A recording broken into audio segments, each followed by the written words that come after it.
కష్టమవుతుందండి. Iran గడ్డ మీదకి Israel and America దళాలు అడుగు పెడితే అది చాలా పెద్ద తప్పు అనేది కొంతమంది రక్షణ రంగ నిపుణులు చెప్తూ ఉన్నారు. అంటే ఇరాన్ ట్రాప్లో పడినట్టేనా ఇజ్రాయెల్ అండ్ అమెరికా సైన్యాలు? ఇక్కడ ఇరాన్ ట్రాప్ అంటే ఏంటి? ఒక్కటేనండి, ఇరాన్ అనేది అంటే నేను ఏంటి ఇరాన్ తరపున ఎంజీ రావు గారు మాట్లాడుతున్నారని ట్రోల్ చేయకండి. ఇరాన్ శక్తిని అంచనా వేసుకోవాలి, ఒక్కటి గుర్తుపెట్టుకోవాలి. ఇరాన్ని ఇంతవరకు ఇజ్రాయెల్ ఎందుకు టచ్ చేయలేదు? ఇరాన్ని ఇంతవరకు అమెరికా ఎందుకు అటాక్ చేయలేదు? 1979లో ఇస్లామిక్ రెవల్యూషన్ వచ్చి ఈ ఖైమోని ఆల్ ఖైమోని రహౌని అనే ఒక ఆయన అధికారంలోకి వచ్చాక తర్వాత ఇప్పుడు ఆయితొల్లా ఖైమోని వచ్చారు.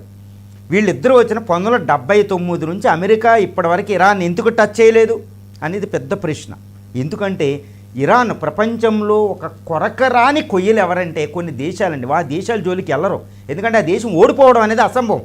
అలాంటి దేశాలు ఎవరంటే ఆఫ్ఘనిస్తాన్ జోలికి వెళ్ళకూడదు, అది graveyard of the world powers అంటారు. వియత్నాం జోలికి వెళ్ళదు, వెళ్తే అక్కడ అమెరికా కూడా ఏం తెలుసు కదా, ఒక దశాబ్దం తర్వాత ఇరాన్ అమెరికా పరిస్థితి ఎంత గోచరం అయిపోయిందో. భారతదేశాన్ని ఎవరూ గెలవలేరు, ఉత్తర కొరియాని ఎవరూ గెలవలేరు, తర్వాత చైనాని ఎవరు గెలవలేరు, రష్యాని ఎవరు గెలవలేరు, అమెరికాని ఎవరు గెలవలేరు. ఇవి ఓడింప సఖ్యం కాని దేశాలు ఇదనమాట. ఇంకా బ్రిటన్ కూడా ఓడించవచ్చేమో. ఈ దేశాలు, అందులో ఇరాన్ ఒక లిస్ట్ ఉంటుంది. ఇప్పుడు ఇరాన్ విషయంలో అమెరికా ఇజ్రాయెల్ ఈ ఒక్క తప్పు చేస్తే అవి ఇంకా జీవితంలో గెలవు. ఆ తప్పు ఏంటంటే ఇరాన్ వ్యూహం అదే. ఇరాన్ ఏంటంటే తన యొక్క అడ్డాలోకి ఇజ్రాయెల్ అమెరికాని లాగడం. ఏవి అడ్డా అంటే ఒకటి గుర్తుపెట్టుకోవాలి.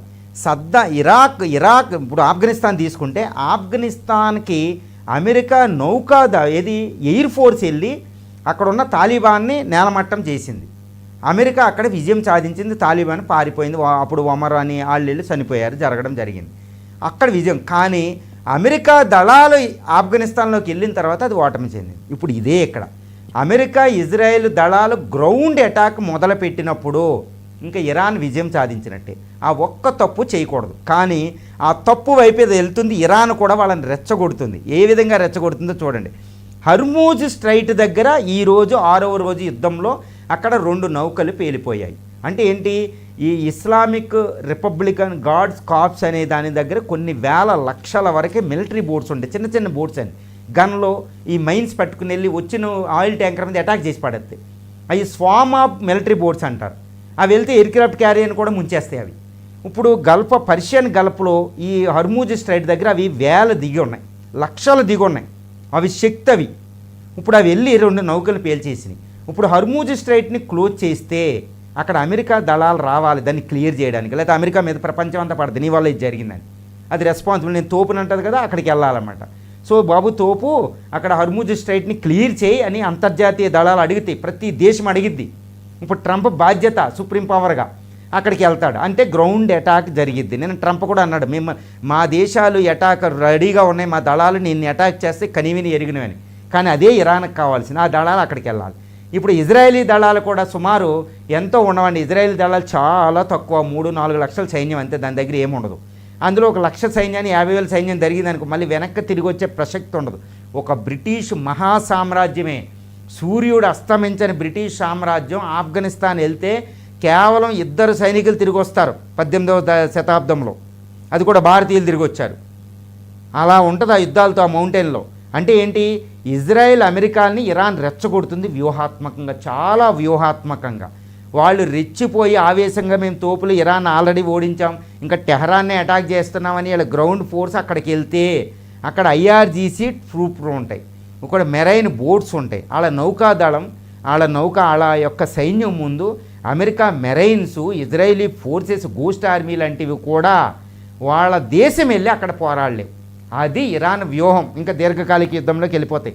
మన ఇరాక్ యుద్ధం 7-8 సంవత్సరాలు జరిగిన యుద్ధాన్ని పరిశీలించిన, ఆఫ్ఘన్ యుద్ధాన్ని ఆ పక్కనే ఉన్న ఆఫ్ఘన్ పరిశీలించిన, బలూచిస్తాన్లో పాక్ ఆర్మీ పార్టులను గమనించిన, అది ఎంత మౌంటేనియస్ టెరిటరీయో మనకు అర్థమవుతుందండి. చాలా దుర్భేద్యం ఉంటుంది. నేను ఎంత ఎగ్జాంపుల్ చెప్తున్నానంటే, ఇప్పుడు కేదార్నాథ్ అమర్నాథ్ వెళ్ళి ఒక కాలినడకన వెళ్తే 1 కిలోమీటర్ నడవడానికి ఎంత పెట్టి గుర్రబండ్లు ఎక్కుతున్నాం, డోలీలు ఎక్కుతున్నాం మనకు తెలుసు. అలాంటి చోట ఎంత శిక్షణ పొందిన మెరైన్స్ అయినా, US మెరైన్స్ అయినా అక్కడ ఆఫ్ఘనిస్తాన్ ఈ విషయాల్లో వెళ్ళి నడవడానికి 1 కిలోమీటర్ పరిగెట్టలేరు. కానీ అక్కడ భౌతికంగా అక్కడ తిండి లేకపోయినా అలవాటు పడిపోయి అక్కడ వెళ్ళేవాళ్ళు చూస్తే చాలా హ్యాపీగా వాళ్ళు ఊరికే తిరిగేస్తారు. వాళ్ళ సైనిక దళాలను ఎదుర్కోలేవు. ఇది ఇరాన్ వేసే ట్రాప్. ఈ ట్రాప్లో ఇజ్రాయెల్ అమెరికాలు పడ్డాయా వాళ్ళ జీవితంలో ఓడిపోవడం. ఏది వియత్నాంలో ఓడిపోయినట్టు, ఆఫ్ఘనిస్తాన్లో ఓడిపోయినట్టు ఇంకోసారి ఇరాన్లో ఓటమికి సిద్ధంగా ఉంటారన్నమాట. ఇరాన్ తన దళాన్ని అద్భుతంగా తయారు చేసుకుంది. ఎంతమందిని చెప్పినా అంటే ఏంటి, ఇజ్రాయెల్ అమెరికా ఆటలు ఇప్పటి వరకే కొనసాగుతాయి అంటే వాళ్ళ దళాలు అక్కడికి వెళ్లకుండా కేవలం సుపీరియర్ ఎయిర్ ఫోర్స్ ఉపయోగించినంత వరకే వాళ్ళ ఆటలు. వాళ్ళ గ్రౌండ్ ఫోర్స్ వాళ్ళ దగ్గరికి వెళ్తే ట్రాప్, హర్మూజ్ స్ట్రైట్ దగ్గరికి. ఇది మరి ఇక్కడ నన్ను ఒకటి అడుగుతారు, మరి ఈ హర్మూజ్ స్ట్రైట్ని ఇరాన్ ఎందుకు క్లోజ్ చేయడం లేదు అంటే ఇక్కడ ఒకటి అడగవచ్చు. ఇరాన్ ఏం చేస్తుందంటే చాలా తెలివిగా హర్మూజ్ స్ట్రైట్ని ఇప్పుడు క్లోజ్ చేసేయగలదు. క్లోజ్ చేసేస్తే ప్రపంచం అంతా దాన్ని నిందిస్తుంది. ఇరాన్ నిందిత ఇదే అమెరికా చెప్తుంది, చూడండి అది ఏం చేస్తుందని. పిచ్చి దేశం అది ఏం చేస్తుంది, అందుకే రోగ్ నేషన్ అంటున్నా.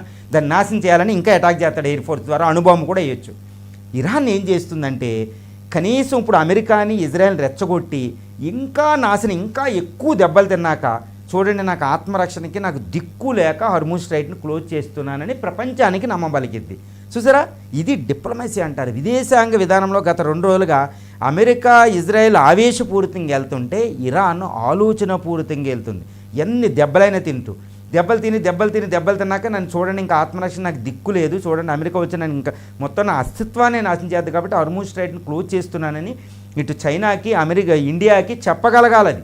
లేకపోతే ఈ దేశాలు దాని మీద పడతాయి. ఇప్పుడు తర్వాత ఏంటి, హర్మూజ్ స్ట్రైట్ ఇరాన్ క్లోజ్ చేయడానికి కారకుడు నువ్వు అని ట్రంప్ని ప్రపంచం నిందిస్తుంది. ఈ ఒక్క గేమ్, ఈ డిప్లొమాటిక్ గేమ్ని చాలా జాగ్రత్తగా గమనించాలని మనం.